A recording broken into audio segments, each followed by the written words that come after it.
Hi everybody, this is Linda Elliott from Commuter Student Services, and I'm here today with a cooking lesson. Today we're going to learn how to cook eggplant parmesan. It sounds really complicated, but the whole process is actually kind of simple, though it's a little bit time consuming. Let's check out what we need to make this dish. The first step of making eggplant parmesan is to bread your eggplant. To bread eggplant, you need first, of course, an eggplant. You need eggs and milk. You need breadcrumbs and flour. These are gluten-free breadcrumbs and flour because I have a gluten allergy, so this is a great substitution if you're cooking for, a friend who has a gluten allergy. You will also need a cutting board, a knife, and a vegetable peeler. You're gonna need a fork. You're gonna need 2 paper plates and a shallow dish. We're gonna use this Tupperware container. It doesn't have to be very big, it just has to be wider than the circumference of your eggplant, which it is. And you're gonna need a baking sheet with a wire rack. So we need to slice and peel our eggplant. Some people don't peel the eggplant, but I don't actually like the taste of the skin, so I'm gonna peel this eggplant. You don't have to, your choice, but you do need to slice it. So we're gonna slice it into pretty thin discs. One thing that you wanna do before you even buy your eggplant is you wanna look at this little hole at the bottom. So eggplants can be either male eggplants or female eggplants, and you can tell based on this hole. If it is a deep hole and it's kind of an oblong shape, then you probably have a female eggplant.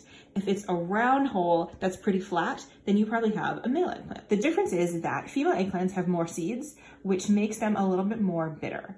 Male eggplants have less seeds, and that also makes them a little bit easier to fry, and we'll see when we open up this eggplant in just a few minutes. So I'm gonna slice it, peel it, and I'll be right back. All right, so our eggplant is peeled and sliced, and as you can see from one of these big middle slices, there's a good amount of seeds in here. We probably had a female eggplant, but sometimes you get an eggplant that has so many seeds that when you pick up your slices, it just sort of starts to fall apart because there's so many seeds that this eggplant flesh, there's not a lot of it, so it just starts to fall apart. But luckily, we don't have that eggplant. So now we're going to bread it. I'm gonna try and do it pretty quickly. So eggplants are one of those vegetables that they start to turn brown pretty quickly after you slice them. You can see that there's already a little bit of brown on this one, and it's only been a few minutes. So we are gonna set up our breading station. So we need our paper plates and our Tupperware. So we have a paper plate that is full of flour.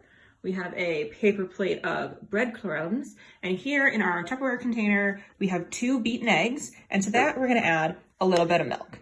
So if you are one of our friends who is vegan or you have a dairy allergy, you might be thinking, why am I watching this video? I can't have this, but you can substitute things pretty easily. So I spoke with a friend of mine who is vegan, who has a vegan meal prep service, and she said that instead of using egg, you could use flax egg, or you could use a mix of vegan buttermilk, which is almond milk mixed with apple cider vinegar, and that works almost as well as eggs. And of course, if you're just dairy-free, you could use almond milk, soy milk, whatever it is that you have. So to bread our eggplants, first we are going to take the eggplant, we are going to dip it in the flour. We want to pat it down, flip it over, and then move it into our eggs.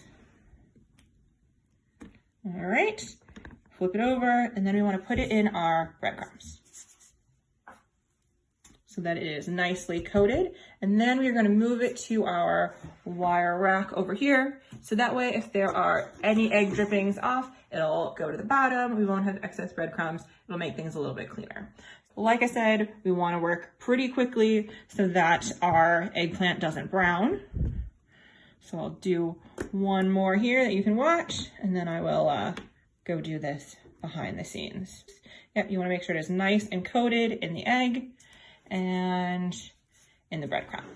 One thing that's important when you are breading anything is that you want to make sure you have one wet hand and one dry hand. So I obviously have one wet hand and one dry hand because one hand is holding the camera.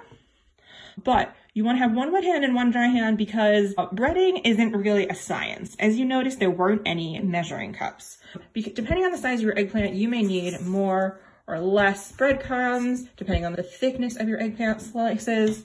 So you might need to add in some more breadcrumbs or some more flour, and you don't want to have to stop to wash your hands because, as I said, these brown pretty quickly. So your hands get pretty gunky. See, look at that. After just 3 eggplants, my fingers are getting a little bit breaded too. So always keep one hand dry and one hand wet. It's also really good if you have a helper who could be on hand to, beat some more eggs for you, pour you more flour, but I don't have anybody here to help me today. It's just me, so doing it all on my own. All right, I'm gonna go bread up the rest of these eggplant slices, and I'll be back in a few minutes.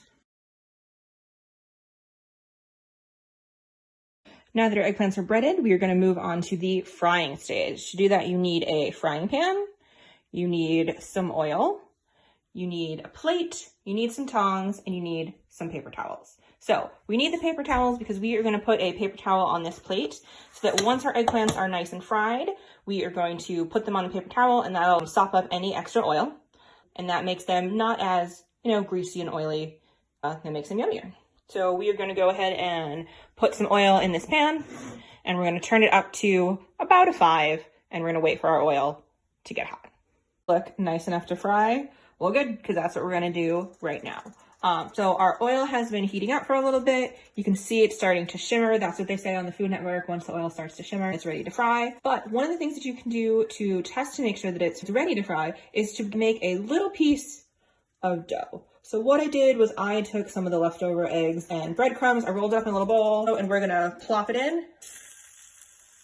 All right, see how it's starting to sizzle around it? That means that our oil is ready to fry. If we turn this over in a minute or two, it would probably be, as they say, GBD, golden brown delicious. We're gonna get rid of our little ball of dough, and we're gonna add some eggplant rounds to our pan. We don't wanna add too many, but maybe 3 or 4. All right, you can hear it sizzle as they go in and start frying. So we're gonna fry these for about 2 minutes on each side until they start to turn golden brown. And once they start to turn that golden brown, we are gonna remove them from this pan to this previously prepared plate with a paper towel. Like I said, that will sop up the extra oil. So you can see that some of these eggplants are starting to get brown around the edges, so that means it's probably time to flip. There we go. See, it's considerably browner. That's gonna be yummy. All right, we're gonna flip the rest of these over and give them a few more minutes on the other side. Maybe about 4 minutes on the side. I know I said 2, but it's been a while since I did this. All right, we're gonna go 4 minutes on the side, and then we'll be back. All right, so it's been about 3 minutes. We're gonna check to see what the other side of these eggplants look like. And there they are, pretty brown. All right, we're gonna move them over to this plate with a paper towel on it. So one thing that I didn't talk about beforehand was the oil. So I used canola oil, and I filled the pan up, just enough so that it would cover about halfway up the eggplant. We don't need it to be really deep because we're not deep frying the eggplant. We just need, enough to cover the bottom of the pan so that we can fry really well. So as you notice, as I take these eggplant out, there's some little particles that have ended up in the eggplant from, breadcrumb that has broken off, and that's fine, as long as it doesn't get too much in there. So if you find that your pan is mostly breadcrumbs, you might want to dump your oil out and start over, and that's fine, that happens. Pieces are going to keep cooking this whole time. They're going to start to burn, and then that's going to give a burned flavor to the rest of your eggplant, and you don't want that. You might also need to change out your oil periodically, or to add oil. And what's really important is that once you add oil, you need to wait for your oil to get up to a hot temperature again. You don't want to fry in oil that isn't hot, because then your eggplants are just going to sit there. They're going to soak up all that oil. It's going to take longer for them to cook. Wait for your oil to come up to temperature, and then fry them. So we're going to let these ones go for about 3 minutes while we talk about these nice already done eggplants. So these are nice golden brown delicious eggplants. They taste great as they are. We are going to make eggplant parm with them, but some people like to eat them like this. Maybe you can put them on a salad, maybe you want to put them in a sandwich. Once you get to this phase, once they cool off, your eggplant will stay in the fridge for a few days. So we're gonna make the eggplant parm later, but if we wanted to, we could eat one of these right now. All right, the last of our eggplant is all done and ready to come out of the fryer. So as you can see, as we've been frying more and more eggplants, I've been putting them on this plate, piling them, separating them out so that they don't, sit on top of each other, and adding more paper towels as we go along. And we're gonna let these sit, or we're gonna let them cool off for a little bit before we go to the next step, which is making eggplant parmesan. But you wanna make sure once you are done with this that you let your oil cool off completely before you try to dispose of it. And you never wanna put your oil down your sink. That's because the oil might start to congeal, it'll get in your pipes, it might cause a blockage. So what you wanna do is you want to throw it away, and you can't just throw oil away like this. So the best thing to do is to get an empty mason jar like this one, fill it up with your oil, and then throw it away. It's a good use to use for mason jars or any jars that you have around your house. So we will be back later to make this into eggplant parm. Okay, so now that all of our eggplant is fried, it is time to move on to step 3, which is actually baking the eggplant parmesan. So the first thing we do is we turn our oven on to 350 degrees. This next step, you will need your eggplant, you'll need a baking dish, glass or metal, doesn't matter. You'll need some aluminum foil, and you'll need your tomato sauce. It can be any tomato sauce you want, it can be in a jar, it could be homemade, whatever you have. So the first thing that we are going to do, we are going to pour a little bit of our tomato sauce onto the bottom of our baking pan. This gives our eggplant a nice little layer to sit on while we bake it. Okay. And then after that, you layer your eggplant. So you want them to sort of fit nicely in the pan.